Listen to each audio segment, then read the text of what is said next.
Hello दोस्तों, मैं आज आप सभी के लिए कक्षा 10 विषय गणित का एक बहुत ही महत्वपूर्ण मॉडल पेपर लेकर आया हूं, जो कि बोर्ड के द्वारा जारी किया गया है। सभी कक्षा 10 के छात्रों को बोर्ड परीक्षा देने जाने से पहले इस पेपर को करना बहुत ही आवश्यक है, क्योंकि ये बहुत ही महत्वपूर्ण है और आपके 30 से 40 नंबर इसी प्रश्न पत्र से आएंगे, क्योंकि इसी से आपके बोर्ड परीक्षा में 4 से 5 सवाल पूछे जाएंगे, जो कि बहुत ही महत्वपूर्ण हैं। तो आप लोग इनके निर्देशांक पढ़ लीजिएगा। तो चलिए हम इसके प्रश्न उत्तर से शुरू करते हैं। इसका पहला प्रश्न है, किन्हीं दो संख्याओं का एलसीएम 60, एचसीएफ 3 और एक संख्या 12 है तो दूसरी संख्या होगी। तो फ्रेंड्स, इसमें पहला ऑप्शन है 20, दूसरा ऑप्शन है 15, तीसरा है 180 और चौथा है 36। तो फ्रेंड्स, हम जानते हैं कि एलसीएम और गुणे में एचसीएफ बराबर होता है पहली संख्या और गुणे में दूसरी संख्या, जिसे हमने यक्स मान रखा है। तो इसे हल करने पर हमें जो दूसरा बी वाला ऑप्शन है 15 प्राप्त हो जाएगा। इसके बाद हमारा 2 नंबर प्रश्न आता है, एक शून्येतर परिमेय संख्या और एक अपरिमेय संख्या का गुणनफल होता है। पहला ऑप्शन है सदैव अपरिमेय संख्या, दूसरा है सदैव परिमेय संख्या, तीसरा है परिमेय अपरिमेय संख्या और चौथा है 1। तो फ्रेंड्स, इसका जो हमारा राइट आंसर है वो ए हो जाएगा, क्योंकि परिमेय संख्या और एक अपरिमेय संख्या का गुणनफल सदैव एक अपरिमेय संख्या होती है। इसके बाद प्रश्न नंबर 3 आता है, रेखा युग्म समीकरण x + 2y - 5 = 0 और 4x + 8y - 20 = 0 के हल होंगे। इसमें पहला ऑप्शन है केवल एक अद्वितीय हल, दूसरा ऑप्शन है अपरिमित रूप से अनेक हल, तीसरा ऑप्शन है कोई हल नहीं और चौथा ऑप्शन है 2 हल होंगे। तो फ्रेंड्स, इस समीकरण से पता चलता है कि रेखाएं समपाती हैं और समपाती रेखाओं के लिए अपरिमित रूप से अनेक हल होते हैं, इसलिए बी वाला ऑप्शन राइट हो जाएगा। इसके बाद प्रश्न नंबर 4 आता है,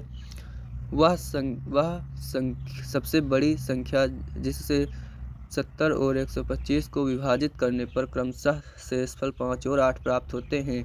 तो इसमें पहला ऑप्शन है 13, दूसरा ऑप्शन है 65, तीसरा ऑप्शन है 875 और चौथा ऑप्शन है 1750। तो फ्रेंड्स, इसे हल करने के लिए हमें 70 से 5 घटाने पड़ेंगे, क्योंकि ये शेषफल है, इसलिए इसमें ये 65 बचेगा, और 125 से 8 घटाने पड़ेंगे, इसलिए ये हमारा 117 बचेगा।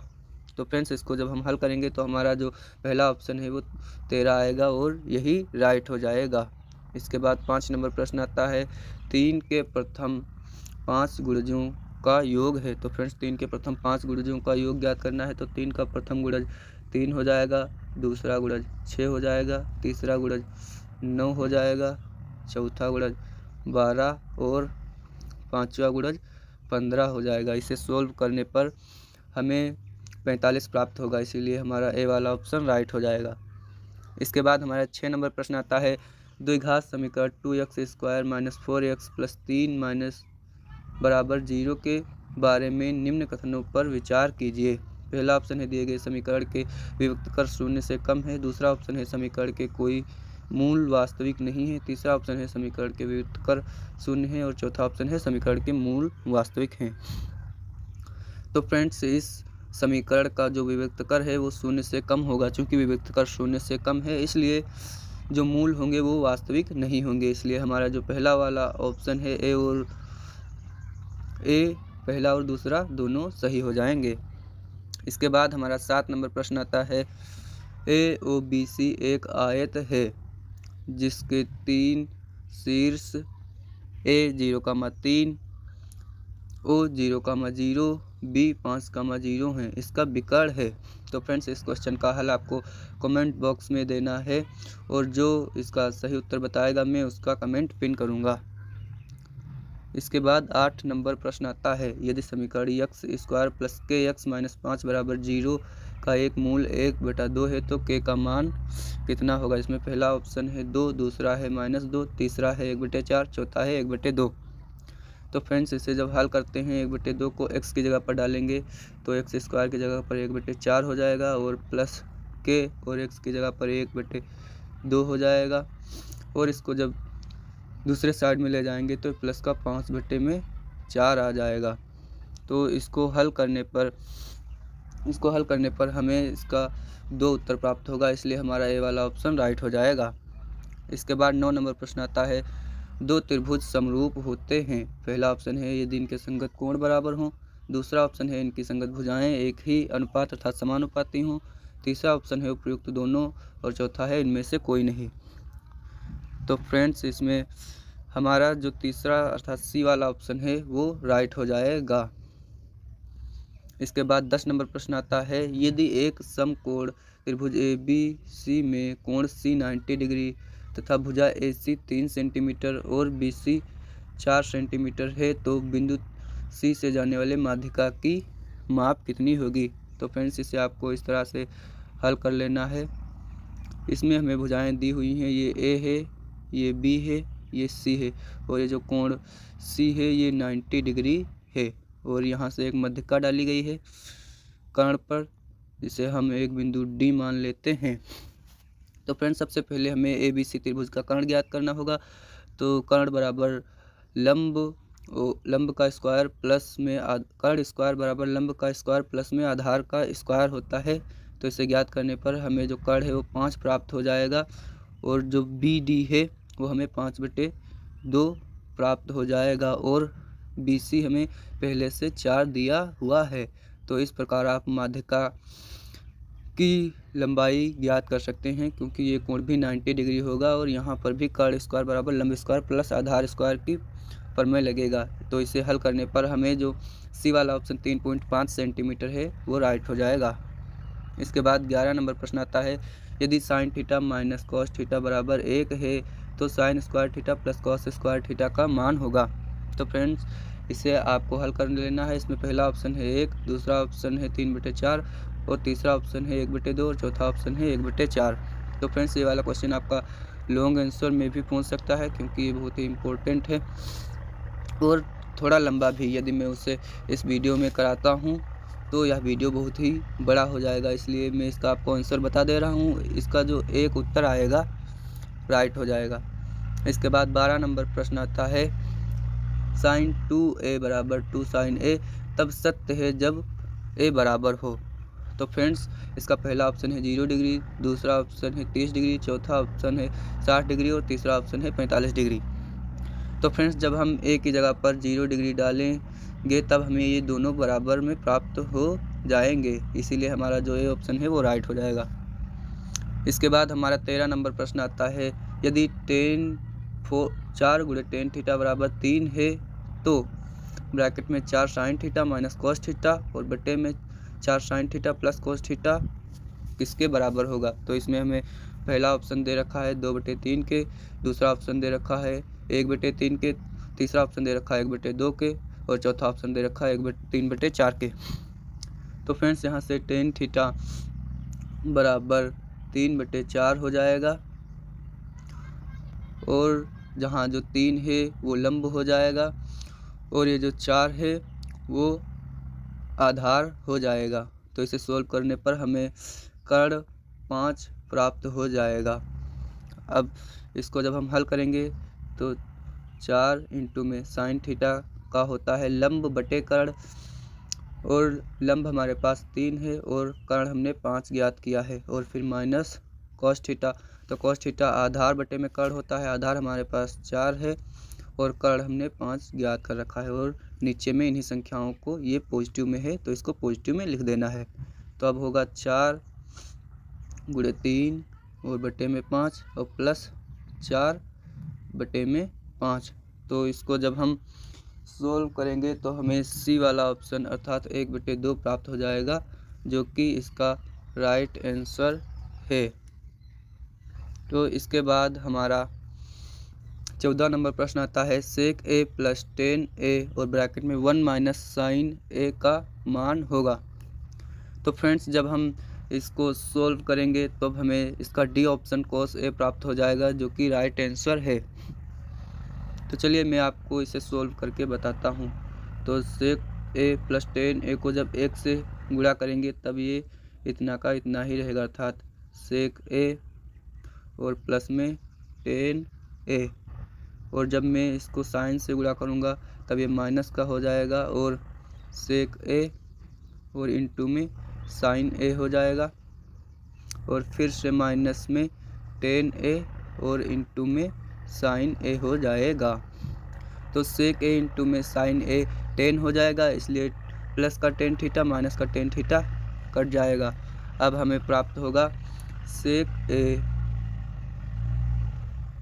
और माइनस में साइन ए और इंटू में टेन ए। तो जब टेन ए को साइन ए बटे में कोस ए में खोलेंगे तब ये हमें सेक ए माइनस में साइन स्क्वायर ए और बटे में कॉस ए मिलेगा। जब हम इसका एलसीएम लेंगे तो सेक ए इंटू में कॉस ए कट कर 1 हो जाएगा। इस प्रकार हमें 1 माइनस साइन स्क्वायर ए और बटे में कॉस ए मिलेगा। इसकी जगह पर जब हम कॉस स्क्वायर रखेंगे तब कॉस से एक कॉस कट जाएगा और हमें जो ऑप्शन डी है कॉस ए प्राप्त हो जाएगा। इसके बाद हमारा 15 नंबर प्रश्न आता है, यदि त्रिज्या 8 सेंटीमीटर वाले वृत्त के एक त्रिज्यखंड का कोण थीटा है तो त्रिज्यखंड का क्षेत्रफल हो जाएगा। तो फ्रेंड्स इसमें हमें त्रिज्यखंड का क्षेत्रफल बताना है। इसमें पहला ऑप्शन है पाई आर स्क्वायर थीटा बटे में 360 डिग्री, दूसरा ऑप्शन है पाई आर स्क्वायर थीटा बटे में 160 डिग्री, तीसरा ऑप्शन है 2 पाई आर थीटा बटे में 360 डिग्री और चौथा ऑप्शन है 2 पाई आर थीटा बटे में 180 डिग्री। तो फ्रेंड्स इसका जो हमारा ए वाला ऑप्शन है पाई आर स्क्वायर थीटा बटे में 360 डिग्री राइट हो जाएगा। इसके बाद इसी में 16 नंबर प्रश्न आता है, एक सुराही निम्नलिखित का संयोजन है। पहला ऑप्शन है गोला और एक बेलन, दूसरा ऑप्शन है एक अर्धगोला और एक बेलन, तीसरा ऑप्शन है 2 अर्धगोले और चौथा ऑप्शन है एक बेलन और एक शंकु। तो फ्रेंड्स इसमें हमारा जो बी वाला ऑप्शन है वो राइट हो जाएगा। इसके बाद 17 नंबर प्रश्न आता है, 1 से 10 तक की धनात्मक विषम संख्याओं का माध्य होगा। इसमें पहला ऑप्शन है 2, दूसरा ऑप्शन है 3, तीसरा ऑप्शन है 4 और चौथा ऑप्शन है 5। तो फ्रेंड्स इन्हें जब हम सोल्व करते हैं तब हमें इसका जो तीसरा ऑप्शन सी है वो प्राप्त हो जाएगा, इसीलिए हमारा सी वाला ऑप्शन राइट हो जाएगा। इसके बाद हमारा 18 नंबर प्रश्न आता है, आंकड़ों 13, 15, 16, 17, 19, 20 की माध्यिका होगी। पहला ऑप्शन है 30 बटे में 2, दूसरा ऑप्शन है 31 बटे में 2 और तीसरा ऑप्शन है 33 बटे में 2 और चौथा ऑप्शन है 35 बटे में 2। तो फ्रेंड्स इस प्रश्न का भी उत्तर आप सभी को कमेंट बॉक्स में देना है। हम देखते हैं आप लोगों की तैयारी कितनी अच्छी चल रही है और अपनी तैयारी को जानने के लिए आप ज़्यादा से ज़्यादा क्वेश्चन बनाएं, जिससे आपको पता चलेगा कि आप कितना कर सकते हैं। इसके बाद 19 नंबर प्रश्न आता है, यदि कुछ प्रेक्षणों का माध्य 27 है तथा बहुलक 45 है तब माध्यिका होगी। तो फ्रेंड्स पहला ऑप्शन है 32, दूसरा ऑप्शन है 33, चौथा ऑप्शन है 34 और डी वाला ऑप्शन है इनमें से कोई नहीं। तो फ्रेंड्स माध्यिका का सूत्र होता है, माध्यिका कोई यदि m मान ले तो m बराबर 3 और गुणे में माध्य n और माइनस में बहुलक 2 गुणे में बहुलक को b मान लेते हैं। तो ये हमारा सूत्र हो जाएगा, माध्यिका बराबर 3 गुणे में माध्य माइनस 2 गुणे में बहुलक। इसके बाद हमारा 20 नंबर प्रश्न आता है, जब एक पासे को फेंका जाता है तो 3 से छोटी एक विषम संख्या आने की प्रायिकता है। तो फ्रेंड्स जब पासे को फेंका जाता है तब 3 से छोटी विषम संख्या आने की प्रायिकता बताना है। इसमें पहला ऑप्शन है 1/6, दूसरा ऑप्शन है 1/3, तीसरा ऑप्शन है 1/2 और चौथा ऑप्शन है 0। तो फ्रेंड्स 3 से छोटी विषम संख्या सिर्फ और सिर्फ 1 हो सकती है, इसीलिए और जो पासा है उसमें कुल संख्याएँ 6 होती हैं, इसलिए हमारा पहला ऑप्शन राइट हो जाएगा। इसके बाद खंड बा आता है जिसका पहला प्रश्न है, स्पष्ट कीजिए कि 3 गुणे 5 गुणे 7 और प्लस में 7 एक भाज्य संख्या क्यों है। तो फ्रेंड्स इसको जब हल करेंगे तो हमें 7 कॉमन मिल जाएगा, जिससे हम ये कह सकते हैं कि यह एक भाज्य संख्या है। इसके बाद ख नंबर प्रश्न आता है, यदि cot 7 बटे में 8 है तो 1 प्लस साइन थीटा और ब्रैकेट में 1 माइनस साइन थीटा और बटे में 1 प्लस कॉस थीटा ब्रैकेट में 1 माइनस कॉस थीटा का मान कितना होगा। तो friends cot theta tan theta का उल्टा होता है, इसलिए ये जो 7 है ये हमारा आधार ए हो जाएगा और जो 8 है वो लंब एल हो जाएगा। तो इसको सोल्व करके आपको कर्ण की वैल्यू निकाल लेना है और उसके बाद यहाँ पर पुटअप कर देना है, जिससे आपको आंसर प्राप्त हो जाएगा। इसके बाद इसी में ग नंबर प्रश्न आता है, यदि घनों जिनमें से प्रत्येक का आयतन 64 सेंटीमीटर क्यूब है के संलग्न फलकों को मिलाकर एक ठोस बनाया जाता है, इससे प्राप्त घनाभ का पृष्ठीय क्षेत्रफल ज्ञात कीजिए। तो फ्रेंड्स इसे भी आप सभी को कर लेना है। यदि मैं ये लॉन्ग आंसर टाइप प्रश्न करवाता हूँ तो मुझे ज़्यादा से ज़्यादा समय लगेगा, इसलिए मैं चाहता हूँ आपको कम समय में ज़्यादा से ज़्यादा कंटेंट प्रोवाइड करूँ, इसलिए आप सभी लोग इसे कर लेना। यदि आप लोग इन वर्णनात्मक प्रश्नों को नहीं कर पाते हैं तो मुझे कमेंट बॉक्स में बताना, मैं इनका हल आपको अवश्य ही प्राप्त करवाऊँगा। इसके बाद घ नंबर प्रश्न आता है, निम्न आंकड़ों का माध्य ज्ञात कीजिए। आपको फ्रेंड्स आंकड़े दिए हैं और उनका माध्य ज्ञात करना है। इसके बाद हमारा अंगा नंबर प्रश्न आता है, -4,6 बिंदुओं ए -6,10 बी 3,-8 को जोड़ने वाले रेखाखंड को किस अनुपात में विभाजित करता है। तो फ्रेंड्स यहाँ आपको अनुपात ज्ञात करना है। इसके बाद हमारा 4 नंबर प्रश्न आता है, x और y में ऐसा संबंध ज्ञात कीजिए कि बिंदु x, y बिंदु 3,6 और -3,4 से समदूरस्थ हों। इसके बाद 2 नंबर प्रश्न आता है, जिनमें आपको 5 प्रश्नों को करना है। इसमें का प्रश्न है, द्विघात बहुपद 6x² -3 7x के शून्यक ज्ञात कीजिए और शून्यकों तथा गुणांकों के बीच संबंध की सत्यता जांच कीजिए। इसके बाद ख नंबर प्रश्न आता है, दो संख्याओं के वर्गों का अंतर 180 है, छोटी संख्या का वर्ग बड़ी संख्या का 8 गुना है, दोनों संख्याएं ज्ञात कीजिए। इसके बाद हमारा ग नंबर प्रश्न आता है, सिद्ध कीजिए कि किसी वृत्त के किसी व्यास के सिरों पर खींची गई स्पर्श रेखाएं समांतर होती हैं। इसके बाद घ नंबर प्रश्न आता है, सिद्ध कीजिए कि किसी बाह्य बिंदु से किसी वृत्त पर खींची गई स्पर्श रेखाओं के बीच कोण स्पर्श बिंदुओं को मिलाने वाले रेखाखंड द्वारा केंद्र पर आपतित आंतरिक कोण का संपूरक होता है। इसके बाद अंगा नंबर प्रश्न आता है, एक थैले में 3 लाल और 5 काली गेंदें हैं। इस थैले में से एक गेंद यदृच्छया निकाली जाती है। इसकी प्रायिकता क्या है कि गेंद लाल हो और दूसरा है लाल नहीं हो। इसके बाद 4 नंबर प्रश्न आता है, नीचे दिए हुए बंटन का माध्यक 28.5 है। यदि बारंबारताओं का योग 60 है तो x और y का मान ज्ञात कीजिए। फ्रेंड्स आपका प्रायिकता चैप्टर बहुत ही महत्वपूर्ण है, इससे आप लोग जो है बहुत ही अच्छी तरीके से कर लेना। और जो सिद्ध करने को सवाल आते हैं रेखागणित से, उनमें भी जितने सिद्ध करने वाले उन सभी को कर लेना, क्योंकि वो सभी जो है मोस्ट इम्पोर्टेंट क्वेश्चंस हैं। वो सभी हर एक साल पूछे जाते हैं, हर एक साल, चाहे वो जो हो यूपी बोर्ड में उन्हें प्रत्येक ईयर पूछा जाता है, फिर चाहे कितनी बार भी वो रिपीटेड क्यों ना हो। इसलिए आप लोग को सभी जितने सिद्ध करने वाले सवाल हैं रेखागणित के उनको कर लेना है और प्रायिकता वाला चैप्टर बहुत ही अच्छी तरीके से पढ़ लेना है।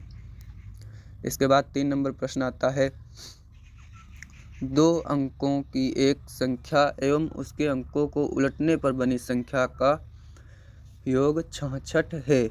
यदि संख्या के अंकों का अंतर 2 हो तो संख्या ज्ञात की। इसमें फ्रेंड्स आपको दोनों संख्याओं को x और y मान लेना है और उसके बाद शर्तों के अनुसार समीकरण बनाना है, फिर उन्हें हल कर देना है, आपको उत्तर प्राप्त हो जाएगा। यदि नहीं कर पाते हैं तो जैसा कि मैंने कहा है, आप लोगों को प्रश्न नंबर डाल देना है कमेंट बॉक्स में, मैं उस पर एक प्यारी सी वीडियो बनाकर सॉल्यूशन भेज दूंगा।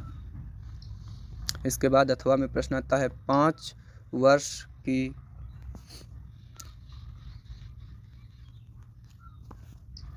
इसके बाद प्रश्न आता है, 5 वर्ष की नूरी की आयु सोनू की आयु की 3 गुनी थी। 10 वर्ष पश्चात नूरी की आयु सोनी की आयु की गुनी हो जाएगी। इसमें भी फ्रेंड्स आपको सेम कार्य करना है, दोनों की आयु को x और y मान लेना है, या आप जो चाहें वो मान लेना है और उसके बाद इसकी जो शर्तें हैं उनके अनुसार ही समीकरण बना लेना है और फिर उन समीकरणों को हल कर लेना है, आपको आयु प्राप्त हो जाएगी। और सोनू की आयु पूछी गई है इसमें। 4 नंबर प्रश्न आता है, एक बहुमंजिल भवन के शिखर से देखने पर 8 मीटर ऊंचे भवन के शिखर और तल के अवनमन कोण क्रमशः बहुमंजिल भवन की ऊंचाई और दो भवनों के बीच की दूरी ज्ञात करनी है। ये वाले भी प्रश्न आपके मोस्ट इम्पोर्टेंट है, मोस्ट इम्पोर्टेंट। इन सभी प्रश्नों को आपको कर लेना है क्योंकि ये प्रश्न बहुत ही रिपीटेड प्रश्न है। ये कॉन्सेप्ट यही रहता है, लेकिन जो है उनके जो संख्याएं हैं उनके मान बदल जाते हैं, इसलिए ये प्रश्न बहुत ही इम्पोर्टेंट है। इनको आप लोगों को अवश्य ही करना है। इसी में अथवा वाला प्रश्न दिया है, भूमि के एक बिंदु P से 10 मीटर ऊंचे भवन के शिखर का उन्नयन कोण 30 डिग्री है। भवन के शिखर पर एक ध्वज को लहराया गया है और P से ध्वज के शिखर का उन्नयन कोण 45 है। ध्वज दंड की लंबाई और बिंदु P से भवन की दूरी ज्ञात कीजिए। ये भी फ्रेंड्स इम्पोर्टेंट क्वेश्चन है। नीचे के जितने प्रश्न हुए सभी बहुत ही इम्पोर्टेंट है और आपको सभी के सभी प्रश्न करने हैं। इसके बाद 5 नंबर प्रश्न आता है, एक बर्तन एक उल्टे शंकु के आकार का है। इसकी ऊंचाई 8 सेंटीमीटर है और इसके ऊपर जो खुला हुआ है सिरे की त्रिज्या 5 सेंटीमीटर है। ऊपर तक पानी से भरा हुआ है। जब इस बर्तन में शीशे की कुछ गोलियां, जिनमें प्रत्येक 5 सेंटीमीटर त्रिज्या वाला एक गोला है, डाली जाती हैं तो इसमें से भरे हुए पानी का 1/4 भाग बाहर निकल जाता है। बर्तन में डाली गई शीशे की गोलियों की संख्या ज्ञात करना है। इसके बाद इसी में अथवा में प्रश्न दिया है, एक गोलाकार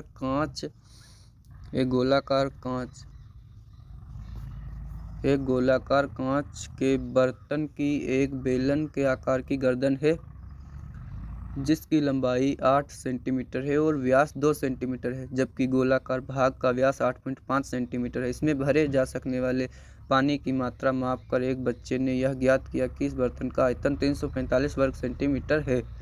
जांच कीजिए कि इस बच्चे का उत्तर सही है या नहीं, यह मानते हुए कि उपरोक्त मापन आंतरिक मापन है। तो फ्रेंड्स, इसे भी आपको हल कर लेना है। ये भी मोस्ट इम्पोर्टेंट क्वेश्चन है और इस प्रकार के विवेचनात्मक प्रश्न परीक्षा में बहुत ही पूछे जाते हैं। आशा है आप सभी को हमारी यह प्यारी सी वीडियो बहुत ही अच्छी लगी होगी और आप सभी ने हमारे चैनल को लाइक और सब्सक्राइब किया होगा।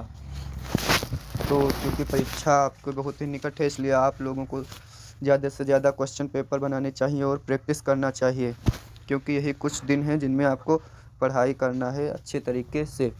आपने साल भर क्या किया, कैसे किया, क्यों किया, ये कोई नहीं देखेगा, परंतु आपने 3 घंटे में क्या किया ये सभी लोग देखेंगे। इसलिए और 3 घंटे में आप बेहतर तभी कर पाएंगे जब आपने अच्छी प्रैक्टिस की होगी। इसलिए आप सभी को बहुत ही ढंग से प्रैक्टिस करनी है और क्वेश्चन पेपर बनाने हैं।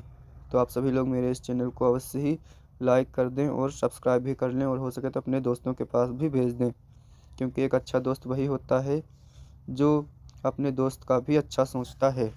तो धन्यवाद, मिलते हैं किसी अगली वीडियो के साथ। आप सभी लोग अपना अच्छे से ख्याल रखिएगा।